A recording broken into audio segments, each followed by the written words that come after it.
अस्सलाम वालेकुम गाइस। आज की वीडियो में हम विलियम बटलर येट की एक और पोएम नो सेकंड ट्राई को डिस्कस करेंगे।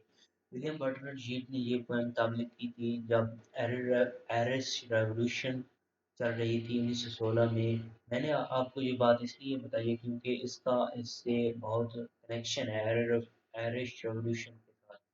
तो पोएम को शुरू करने से पहले मैं आप लोगों को इसके टाइटल के बारे में बताता हूँ। इसमें जो वाट ट्राई ये एक एथेंस ग्रीस का एक शहर था जहाँ पर एक हेलन ऑफ द ट्राय एक बहुत ही ब्यूटीफुल गर्ल रहती थी जिसका नाम हेलन था और वो स्पार्टकस के किंग मिलियस के साथ उसकी शादी हो गई थी और उसकी गैर मौजूदगी में वो किंग ऑफ पेरिस के साथ भाग गई थी। फिर मिलीनियस ने पेरिस के किंग से रिक्वेस्ट की कि आप उसे वापस कर दें, लेकिन उसने नहीं किया। इसी सिलसिले में उसने पेरिस पर चढ़ाई की और उसे नेस्तनाबूद कर दिया। तो जिसकी वजह से ट्रोजन वार हुई।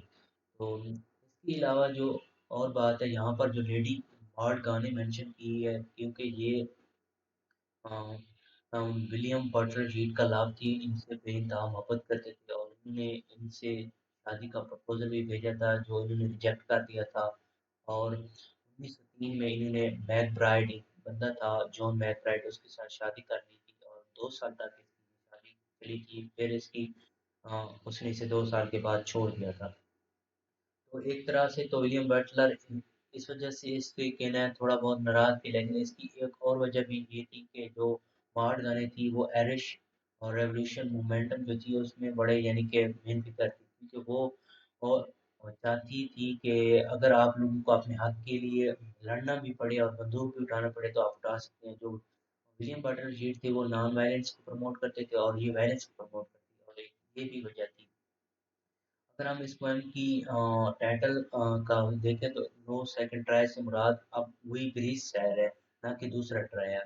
अब हम इस पोएम की रैम स्कीम की बात करें तो वो है A B alternate rhyme scheme making the whole poem A B C D E F ये इसकी स्पेसिफिक रैम स्कीम है।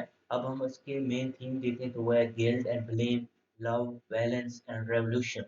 कि इसका रेवोल्यूशन के साथ ताल्लुक है तो इसलिए इसका रेवोल्यूशन बैलेंस और रेवोल्यूशन की बेस्ट थीम है। तो अब हम इस पोएम को लाइन बाय लाइन स्टडी करते हैं और इसको फर्दर समझने की कोशिश करते हैं। पोएम की जो पहली लाइन है इनमें जो विलियम बटलर जीट है वो एक तरह का क्वेश्चन कर रहे हैं कि why should I blame her that she filled my day with misery। वो कहते हैं कि मैं उसे क्यों कहना है ब्लेम करूं क्योंकि उसने मेरी ज़िंदगी को यानी कि दुःख से भर दिया। मिज़री यहाँ पर कहते हैं तकलीफ़ से, मैं उसको इसलिए क्यों ब्लेम करूँ? Or that she would of late have taught to ignorant men most violent way। वो कहता है कि या इसलिए ब्लेम करूँ क्योंकि वो ignorant कहते हैं अनपढ़ यानी कि जैल सीधे-साधे लोगों को वायलेंट यानी हिंसा सिखा रही है यानी कि उनको तैयार कर रही है या इसलिए कि मैं उनको ब्लेम करूँ। फिर वो कहते हैं और hurled the little street upon the great. Hurled कहते हैं यहाँ पर किसी को किसी के खिलाफ तैयार करना। वो कहते हैं कि या इसलिए करूँ कि ब्लेम करूँ कि वो भले भले लोगों को यानी कि हिंसा सिखा रही है, तैयार कर रही है जो छोटी गलियों में यानी लिटिल स्ट्रीट जो सड़कों के इर्द-गिर्द गरीब लोग रहते हैं अपॉन द ग्रेट ग्रेट यानी बड़े लोगों के खिलाफ। Had they but courage equal to the desire. वो कहती है कि क्या उन छोटी गलियों में रहने वाले लोगों के पास इतनी ताकत है कि जो उनकी ख्वाहिश है उनके मुताबिक वो ये काम कर सकें। Had they but courage equal to the desire, क्या उनकी भी इतनी ताकत है अपनी ख्वाहिश के मुताबिक कि वो ये काम सर अंजाम दे सकें। भले भले लोग जो छोटे लोग हैं इनको कोई भी यानी कि उनका लीडर छोटी सी बात कह कर वर्गला सकता है, क्या उनमें इतनी हिम्मत है। फिर वो कहते हैं what could had made her peaceful with the man। फिर यहाँ पर वो अगले स्टैंडा में उसकी तारीफ कर रहा है कि वो खुद तो कितनी शातिर है और एक पीसफुल मैन रखती है।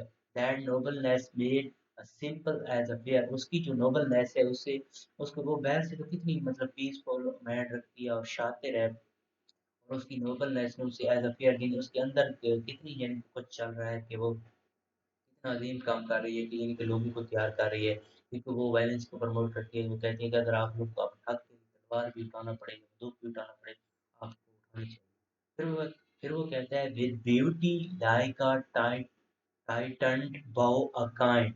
टाइटन पाव अब कहते हैं धनुष को, यानी तीर तीर को जैसे हम बाव में डालते हैं और पीछे छिकाव देते हैं तो वो इसमें एक तरह की ताकत आ जाती है, वो इस ताकत के साथ इसको कंपेयर कर रहे हैं। उसकी ब्यूटी टाइटन बाव की तरह है, that is not natural in an age like this. वो कहते हैं कि ये इस एज की नहीं लगती, ये मतलब इस एज में कि ये नेचुरल ब्यूटी नहीं हो सकती, मतलब ये इतनी खूबसूरत है कि ये इस तरह एग्जिस्ट भी नहीं कर सकती। वो इस यानी कि ब्यूटी को यहाँ पर मेंशन कर रहा है। फिर वो कहता है कि उसकी और क्वालिटीज को मेंशन करता है, being high and solidary and more stern. Stern यहाँ पर कहते हैं सख्त को, वो हाई है, अकेली है और सख्त है। यहाँ पर जो आखिरी दो लाइन है फिर वो इनसे सवाल करता है, यानी कोई सवाल एक तरह का कर रहा है, way what could she have done being what she is. वो कहते हैं कि वो क्या कर सकती है, वो ये है। वो यहाँ पर उसको वो हेलन हेलन के साथ, हेलन ऑफ द ट्राई के साथ कंपेयर कर रहा है। और जो एरन लैंड है उसको उसने कंपेयर किया है, और हेरन हेलन को कंपेयर किया है उसने मॉर्गन के साथ, और जो ट्राई है उसको किया है आयरलैंड के साथ। Was there another try for her to burn, क्या उसके लिए कोई अदर ट्राई होगी टू बर्न, यानी कि क्या उसके लिए एक और शायद ट्राई को जलाया जाएगा। यहाँ पर उसने जो आयरलैंड है उसको कंपेयर किया है, आयरलैंड को उसने कंपेयर किया है ट्रॉय के साथ, और जो हेलन है उसको कंपेयर किया है मॉर्गानी के साथ। तो उम्मीद करता हूँ कि आप लोग को ये पॉइंट समझ आई होगी। Next video, if you found this video helpful, please like, subscribe and share.